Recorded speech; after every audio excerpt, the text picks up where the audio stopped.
Cadu Oliveira, presidente licenciado do Conselho Regional de Farmácia. Seja bem-vindo aqui aos nossos estúdios. Prazer estar com você aqui. Prazer é meu, muito obrigado pelo convite. Me diga uma coisa, você não tem só uma profissão, você é um homem multiprofissional. Na verdade, eu sou formado em farmácia, né? Sou farmacêutico por formação e hoje eu atuo como farmacêutico na área hospitalar, no hospital universitário e também como perito criminal na perícia de Sergipe. Na perícia de Sergipe. Vamos voltar um pouquinho no tempo, antes de chegar a esse Cadu de hoje? Sim. Conta para mim a sua trajetória. Você é natural de onde? Como é que se dá a sua formação? Onde é que é a sua infância, adolescência, até chegar na faculdade? Vá, traz seu relato aí para mim. Vamos lá. Cadu é o filho mais velho de Dona Maridete, uma senhora que criou os filhos, os 3 filhos, costurando. Ela dizia que o marido dela era máquina de costura. Então, eu vim para Sergipe, pequeno, morei alguns anos em Rosário do Catete, depois uns 2 anos em Itabaiana e vim para Aracaju, desde 1992. Então, minha formação foi toda aqui em Aracaju.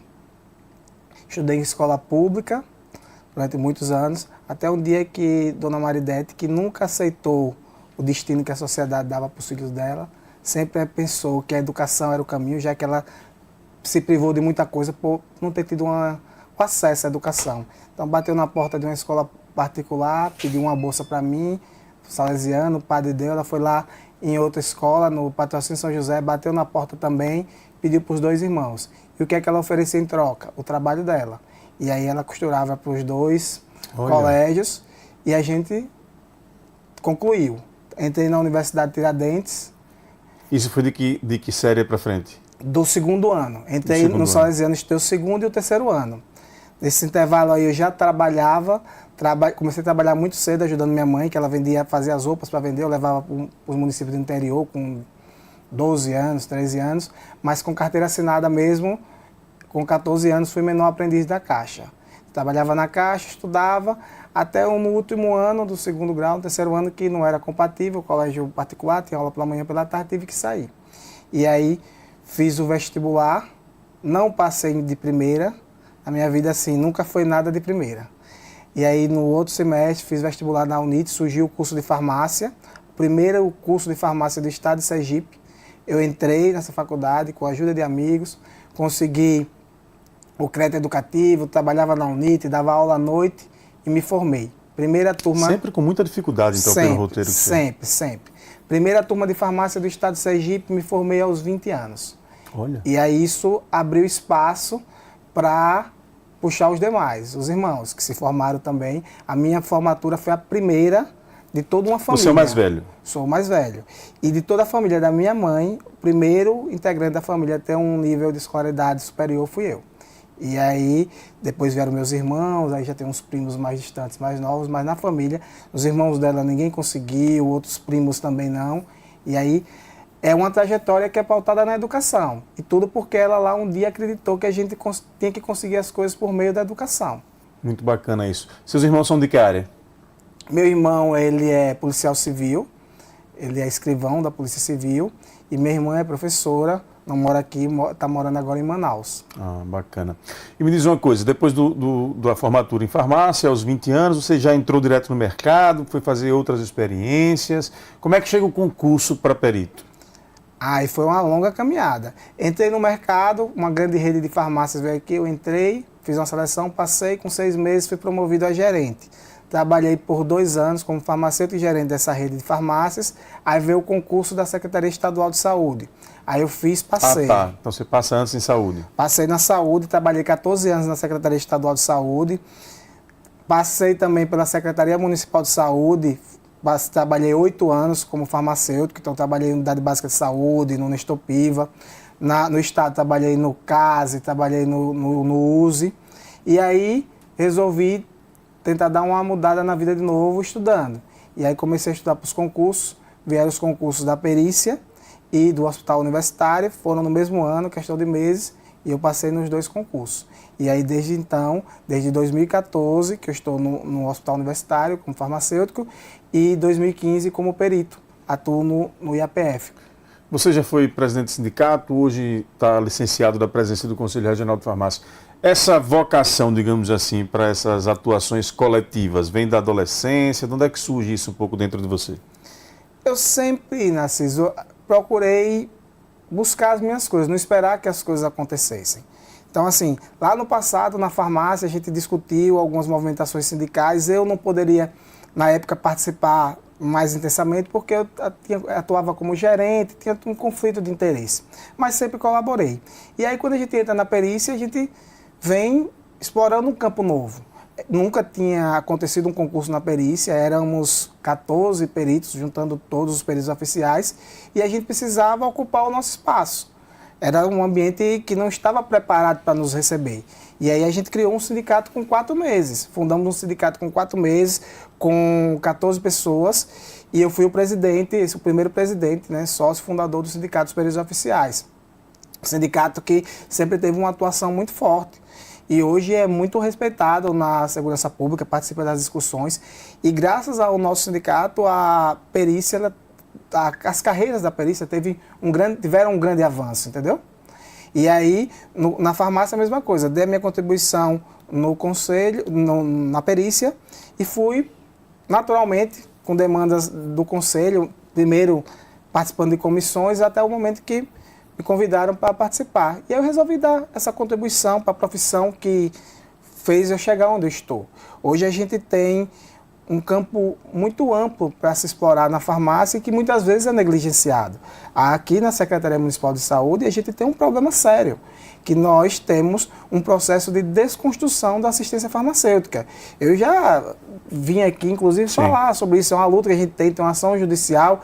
Então, assim, eu estou dando a minha contribuição na luta pela profissão, né, as profissões que eu desenvolvo, e naturalmente a gente acaba entrando na política, porque todas essas discussões elas passam pela política. Exatamente. E me diz uma coisa, não é a primeira vez que você está disputando o mandato, você foi candidato em 2020. Qual foi o momento em que você decidiu, além dessas lutas sindicais e coletivas aí do Conselho, o momento que você decidiu entrar para a vida partidária?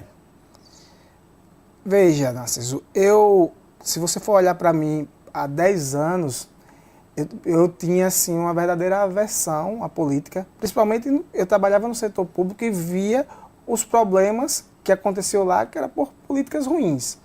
E atribuía isso àquelas pessoas que estavam lá e queria cada vez mais me afastar. Mas você vai amadurecendo e vai percebendo que você pode fazer algo diferente, porque se você não fizer, vão continuar os mesmos. Então eu comecei a ter um olhar diferenciado, comecei a participar das discussões políticas, entrei no Cidadania, tinha pessoas lá que eram referências e que eu seguia o trabalho e vi como uma possibilidade, diante de as pessoas acharem que eu teria esse perfil, que poderia fazer algo diferente. Então, fui ser candidato. A candidatura 2020 foi assim, totalmente sem planejamento. Resolvemos de última hora, não era um período favorável por causa da pandemia, fizemos campanha de WhatsApp, falando com os amigos, mas mesmo assim foi bem sucedida. Diante de toda a estrutura que os outros tinham, a nossa foi assim uma coisa excepcional. Você teve quantos votos naquela? Eu tive 678 votos. 678 votos com uma campanha de WhatsApp? De WhatsApp. Eu não fiz uma visita a ninguém.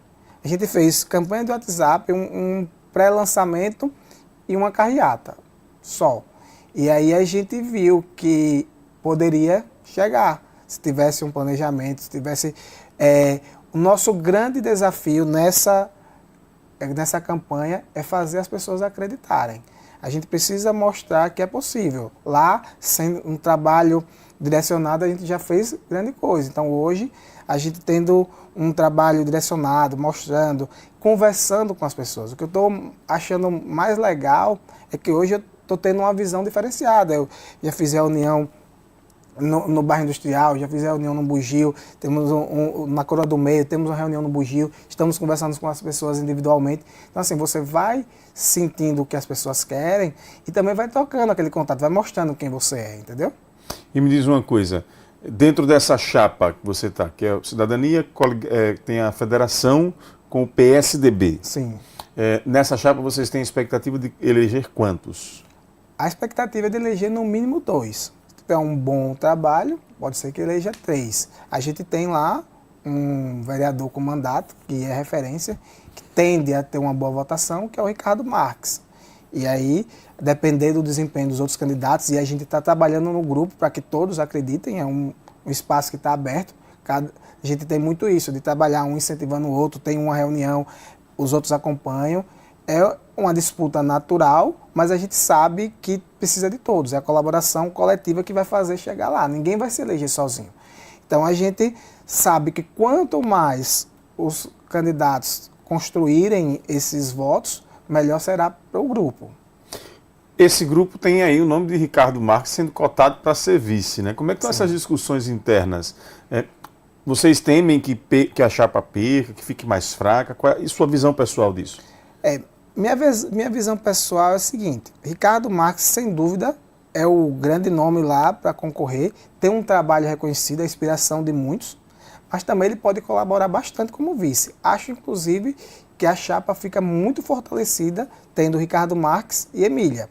E aí a gente tem que estar preparado para isso e, como eu falei, fazer esse trabalho de grupo para que a gente possa compensar esses votos que serão perdidos naturalmente pela ausência do Ricardo. Vamos, queria, na verdade, ouvir uma fala sua de bastidor do lado da cidadania, porque vocês tiveram, na campanha passada, uma candidata que chegou aí ao segundo turno das eleições, que foi a delegada Daniele Garcia, disputou o segundo turno com Edvaldo Nogueira, e teve um bom desempenho também na candidatura ao Senado. Depois, Daniele acaba deixando cidadania, fez uma adesão ao agrupamento do governador Fábio Mitidieri, e agora no MDB, né, para candidata a prefeita. Você que acompanhou aquela eleição lá de 2020, acha que ela fez o caminho correto ou você teria tomado posições diferentes? Eu acho que se ela estivesse, não só ela, se aquele grupo estivesse se mantido unido, seria um grupo muito forte hoje. Muito forte. Que na verdade houve uma quebra já lá no início, quando houve o rompimento com Emília. Que tinha um grupo que trabalhava junto, Sim. que era Emília, Daniele, Milton, e aí teve aquela disputa, né, pela pesquisa, Emília acabou não sendo escolhida e afastou. Eu acho que essa quebra quebra o diferencial que ela tinha, que era uma candidatura de oposição contra o sistema, mas ela vai ter que construir agora uma nova trajetória. Acredito que ela é uma pessoa preparada, inteligente, que ela tenha pensado bem quais seriam as consequências disso. Mas eu penso que esse grupo, se tivesse unido, se não tivesse cedido, né, ao governo, estaria mais forte. Vamos falar um pouco da sua intenção de ser vereador de Aracaju e a sua categoria, a sua luta, né? Enquanto vereador, quais serão as pautas que você vai trabalhar? Narciso, eu venho para aqui com a expertise que eu adquiri na saúde durante esses 23 anos, né, de atuação profissional. Me formei em 1999, mas eu não posso fechar os olhos para o que está acontecendo aqui. O sentimento desse grupo que a gente está é um sentimento de trazer algo novo, de mudança, de renovação, de esperança. Então, não dá para ser o vereador só dos farmacêuticos, o vereador só dos peritos, o vereador só da saúde. A gente tem que trazer na bagagem um certo conhecimento, tem que estar preparado para incorporar os conhecimentos que vão ser exigidos da gente lá na Câmara. Porque senão você passa vazio lá, como tem muitos. A gente tem 24 vereadores. Talvez, se você chegar aí para a maior parte da população, elas não conseguem identificar 10. Porque tem muitos que acabam ficando apagados. E aí a gente tem que estar preparado. Tem que estar preparado para discutir a pauta do transporte público, que está sendo agora, está em ênfase com essa licitação, que inclusive há discussões sobre a eficiência desse modelo aí, né? Tendo em vista que você tem um prazo muito amplo para a renovação total, 8, 11 anos para você ter uma frota com ar-condicionado.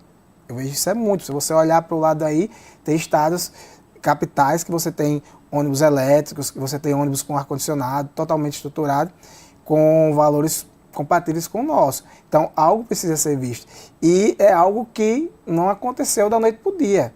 Na eleição passada já tinha essa discussão. Então, a gente chega 4 anos depois para estar discutindo isso aí. Tem a educação. A gente precisa trabalhar. Eu tenho andado por aí, eu ouço. A gente ouve da população algo que a gente acaba já sabendo, mas é diferente quando você ouve. É uma mãe dizer que ela quer um prefeito, quer um vereador que lute para que o filho dela tenha uma escola, que ela está tentando matricular o filho numa escola e não consegue. Que ela tem que trabalhar, mas não tem uma creche para deixar o filho. Aí tem uma mãe que chega para falar que ela não consegue agendar uma consulta pediátrica para a criança. Então a gente tem que trabalhar por várias frentes.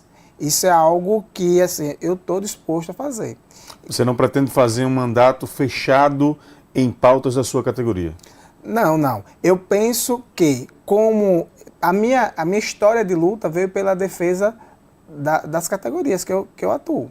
Então, assim, eu não posso negar para você que eu tenho uma preocupação muito grande com o servidor público. Eu sou servidor público, eu sei das dificuldades que o servidor público passa. Nessa semana nós tivemos uma reunião com a prefeita Emília, da qual participaram 6 sindicatos, representantes e profissionais da saúde. Profissionais que estão há 10 anos tentando corrigir uma distorção salarial que tem com outras categorias. Profissionais que não têm uma estrutura de trabalho adequada, que estão hoje adoecidos, tanto pelo trabalho excessivo dentro das unidades onde trabalham, quanto fora, porque mal remunerados precisam trabalhar às vezes em tripla jornada. Então, esses profissionais estão adoecendo e não estão dando conta da saúde das pessoas que eles estão lá atendendo. Então, a gente precisa ver isso. A gente precisa que o município de Aracaju tenha concurso público. Se você for para a saúde, o último concurso que teve foi em 2008, 2010, eu acho, não lembro assim. Mas deve ter mais de 10 anos. E aí ficam processos seletivos, recorrentes, que não faz com que os profissionais criem vínculo, remunerações baixas, sem direitos. Então, eu não posso fechar os olhos para isso. Até porque, para que a gente tenha uma saúde de qualidade, a gente tem que ter profissionais bem trabalhando de forma satisfatória, estimulados para fazer aquele serviço. E hoje tem um desestímulo total. Meu caro Caldu, ainda dentro dessa questão da sua categoria, você falou que tem um processo contra a prefeitura, você já me concedeu uma entrevista sobre isso há um tempos atrás. Em que pé anda esse processo e o que é que efetivamente vocês cobram da prefeitura? O que a gente cobra, Narciso, da prefeitura é o cumprimento da lei. Hoje existe uma lei federal que diz que todo estabelecimento de farmácia tem que ter assistência farmacêutica plena, tem que ter um farmacêutico durante todo o horário de funcionamento. E aí, Aracaju, que já teve um momento que tinha lá, sei lá, mais de 30 farmacêuticos, e que não eram ainda suficientes, porque só unidades básicas de saúde tem 40 e tantas que tem farmácia, vem diminuindo cada vez mais, retirando esse profissional da farmácia, usando subterfúgios para poder descumprir a lei, querendo atribuir à farmácia uma nomenclatura de dispensário, que era uma nomenclatura que era usada lá na década de 60. E aí a gente precisa que se cumpra a lei, porque não é uma demanda somente corporativista, não. É importante, sim, abrir os postos de trabalho, porque é um direito do farmacêutico, é um direito da população. Esse profissional atuando lá, ele vai dar um retorno para aquele tratamento. Imagine, Narciso, você vai para um médico, para um especialista, ele passa os exames, você faz aqueles exames mais complexos, ele tem um diagnóstico, ele passa um tratamento medicamentoso e a pessoa, por falta de orientação, não cumpre o tratamento. Isso aí gera um impacto na saúde da pessoa, gera um impacto para o sistema de saúde, porque aquela pessoa volta para o sistema, às vezes há um agravo da doença, há o surgimento de outras doenças pelo uso inadequado do medicamento. Então, assim, é preciso olhar que isso é investimento. É um investimento na saúde da população. E o que se tem hoje é uma forma de negligenciar utilizando meios que não se sustentam. Então, essa ação civil pública está lá, já foram apresentados documentos. A última vez que eu acompanhei, estava esperando o julgamento. eu espero que seja favorável, ou então, agora a gente só tem 6 meses de governo, que a gente tenha uma mudança e que venha a doutora Emília, que é a candidata que a gente está apoiando, que já assumiu esse compromisso, que ela venha colocar os estabelecimentos para cumprir a lei e dar o retorno que a população precisa. Importante você frisar essa questão, porque recentemente eu estive com suspeita de dengue, fui a um posto de saúde, fui atendido, e da farmácia eu saí sem orientação nenhuma. Ela apenas realmente faz o que diz o setor, dispensa. Pega a medicação, coloca ali em cima do balcão e você volta para casa. Quando não tem carimba, o que é que está faltando? Simplesmente esse procedimento. Eu aí pergunto, no que é que isso, de uma forma geral, além dos detalhes que você já deu, impacta na saúde pública? Não, impacta, Narciso, de diversas formas. Você vai ter lá profissionais, hoje na essa ausência de orientação, né? Essa ausência de orientação, a gente tem um grande problema, que você tem uma ausência de orientação, e isso que você está falando aí não é dispensação, isso é entrega. Que a dispensação é entrega qualificada, é uma entrega feita por um profissional capacitado com a devida orientação. E hoje o que se tem na Prefeitura de Aracaju são profissionais que são desviados de função, fazendo o papel do farmacêutico e do técnico em farmácia. Na prefeitura não tem nem farmacêutico, nem técnico. Precisa contratar farmacêutico, precisa contratar técnico. Aí tem uma pessoa que tem uma atividade administrativa, que conhece nada de medicamento, e que vai te entregar esse medicamento. Então, você está recebendo o medicamento sem orientação, isso aí vai fazer com que o seu tratamento ele não seja adequado. Você pode, inclusive, se você usar o medicamento em horários errados, se você utilizar, por exemplo, algum tipo de bebida, algum tipo de alimento, pode influenciar naquele tratamento, até a interação entre os próprios medicamentos. Então, isso vai causar um impacto para a sua saúde, pela falta de orientação, e pode causar um impacto também pela dispensação do medicamento, pela entrega, na verdade, do medicamento incorreto. Isso aí, muitas vezes, é subnotificado. Você já está lá com uma determinada doença, lhe dão um medicamento errado, você passa mal, vai para um hospital, muitas vezes não questionam nem o medicamento que você tomou, e aí você está lá sendo acometido por uma doença por conta de um uso errado do medicamento, que isso poderia ter sido filtrado se você tivesse orientação. A maior parte da população que busca o posto de saúde, ela não tem condição nem de entender como é que se usa o medicamento, não consegue nem ler a receita. Então isso é grave. Com relação ao andamento do processo, como é que ele está hoje? Estava pautado para julgamento. Ainda até a última vez. Qual instância? Aqui ou lá aqui ainda, está aqui. Foi feita a ação, porque foi uma ação do Ministério Público, né? A gente fez a denúncia, incorporamos alguns documentos depois, e aí já estava pronto para julgamento. Confesso para você que recentemente, a última vez que eu olhei, ainda não tinha um resultado, mas eu creio que ainda não tenha sido julgado porque a gente não foi notificado. Perfeito. Cadu Oliveira, me diz uma coisa, como é que você está vendo o cenário, você que está caminhando aí na sua pré-campanha, como é que está o cenário nas comunidades aqui de Aracaju? Você acha que já uma atenção maior da população para o processo eleitoral ou ainda é só o universo da política que respira esse assunto?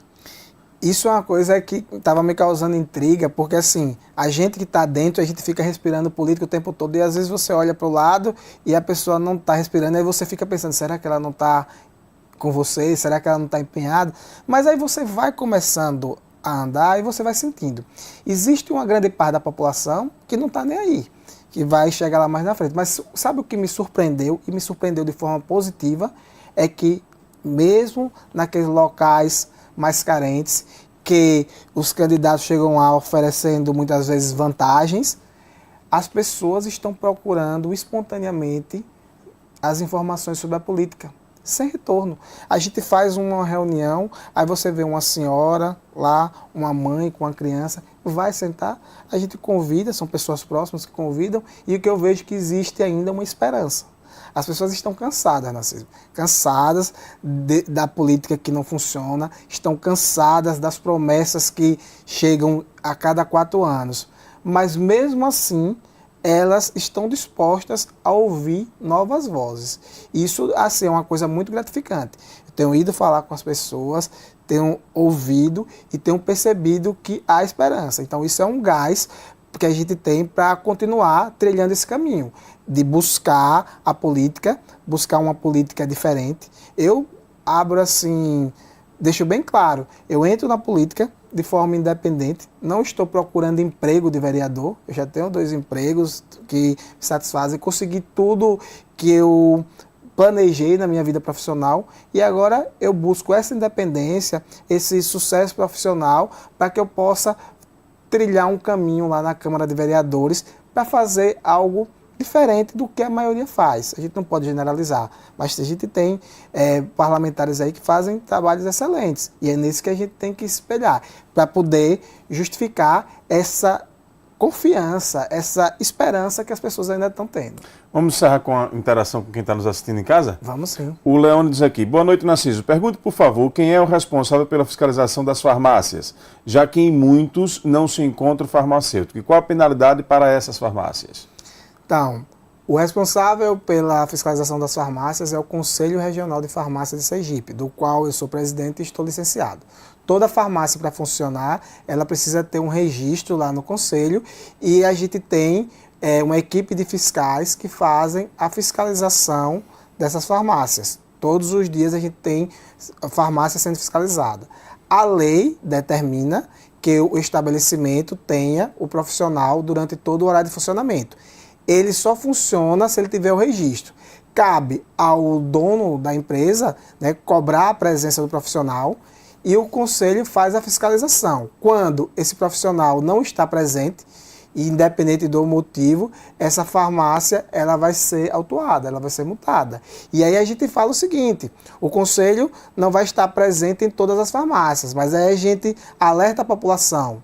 Se você tem uma farmácia que não tem um profissional, não frequenta essa farmácia. Ela está descumprindo a lei. Por que ela quer ter, Narciso, o profissional distante da farmácia? No mínimo, a gente vai ter um alerta aí para que tem alguma coisa errada. E as pessoas podem fazer denúncias também? Podem sim. O Conselho Regional de Farmácia tem uma ouvidoria. É uma ouvidoria que é pela plataforma Fala BR. É uma plataforma do governo federal, totalmente segura. Você pode fazer a denúncia, inclusive, de forma anônima. E aí, fazendo essa denúncia, nós direcionamos o nosso trabalho para essas farmácias e, a depender da situação, nós acionamos outros órgãos. A gente tem parceria com a Vigilância Sanitária, com o Ministério Público, a gente encaminha as demandas que não são da nossa competência. Mas é importante frisar para a população que não frequenta estabelecimentos que não tem um profissional farmacêutico, porque eles estão descumprindo a lei e você está abrindo mão de um direito de ter aquele profissional, de utilizar daquele conhecimento para o seu tratamento. Muito bem. Assistindo aqui a nossa transmissão, a Dejanete, querida Dejanete, o Samuel Dantas também aqui cumprimentando, e tem 2 comentários. O do Felipe Maia: Cadu é um excelente profissional como farmacêutico e como perito, também é um excelente cidadão, tem minha confiança e meu voto. E o Breno Araújo: Aracaju precisa de política. Fácil você chegar nesses locais, explorar, mas a gente está lá colocando o nosso nome, dizendo para que viemos. Mas a gente precisa ainda passar pela convenção do partido, que provavelmente até o 5 de agosto. O do nosso partido deve ser entre 20 e 22 de julho, salvo engano. Então, para definir as candidaturas e aí continuar a caminhada já como candidato. O do PL acontece antes, então? PL é 22. Isso. O nosso, eu não sei se, eu estou na dúvida agora, se é dia 22 ou se é no dia 20 a nossa. Mas eu creio que seja uma dessas 2 datas. Precisamos renovar e oxigenar nossos representantes. Quem diz aqui é o Alexandre Fraga. Eu tenho ouvido muitos pré-candidatos reclamarem, digamos assim, de uma certa inflacionamento na periferia, de uma certa sensação ou expectativa de derrame de dinheiro por parte de algumas candidaturas para a Câmara de Vereadores de Aracaju. Você tem enfrentado um pouco isso? Isso é uma coisa que parece que ficou natural, né, Narciso? E nossa proposta é totalmente diferente dessa. Se fosse para chegar desse jeito, a gente nem entraria. Primeiro que não teria nem capacidade de concorrer. Então, assim, a gente ouve, a gente percebe isso no dia a dia e muitas pessoas estão acostumadas. Mas a gente está buscando o diferente. Aquele que sabe que aquele dinheiro é momentâneo. Eu fico feliz quando eu ouço uma pessoa chegar para mim e disse: olha, um fulano veio aqui e disse que, para eu dar o nome aqui, que ele ia arrumar um emprego para não sei quem da minha família quando tivesse oportunidade. Só que eu sei que isso é lorota. Eu disse para ele: faça o seguinte, se comprometa em trazer o prefeito aqui para regularizar a situação da minha rua. que está aqui há anos e anos, passa eleição, e as coisas não mudam. Então as pessoas estão cansadas. Eu não sei se essa técnica funciona, e se funcionar, vão ter que botar muito dinheiro na rua, porque realmente dizem que é inflacionado. Mas a gente não vai trabalhar dessa forma, não. A gente vai buscar fazer o diferente, até porque eu estou do lado de pessoas que representam essa diferença. E a gente continua a oposição, é o mesmo grupo, alguns saíram, e a gente vai fazer diferente. Muito bem. Cadu, quero lhe agradecer sua presença aqui, obrigado por esse papo, por conhecer sua trajetória, uma trajetória que gostei de conhecer, é bom sempre conhecer histórias de superação, né? Dona Marisete, é? Maridete. Maridete.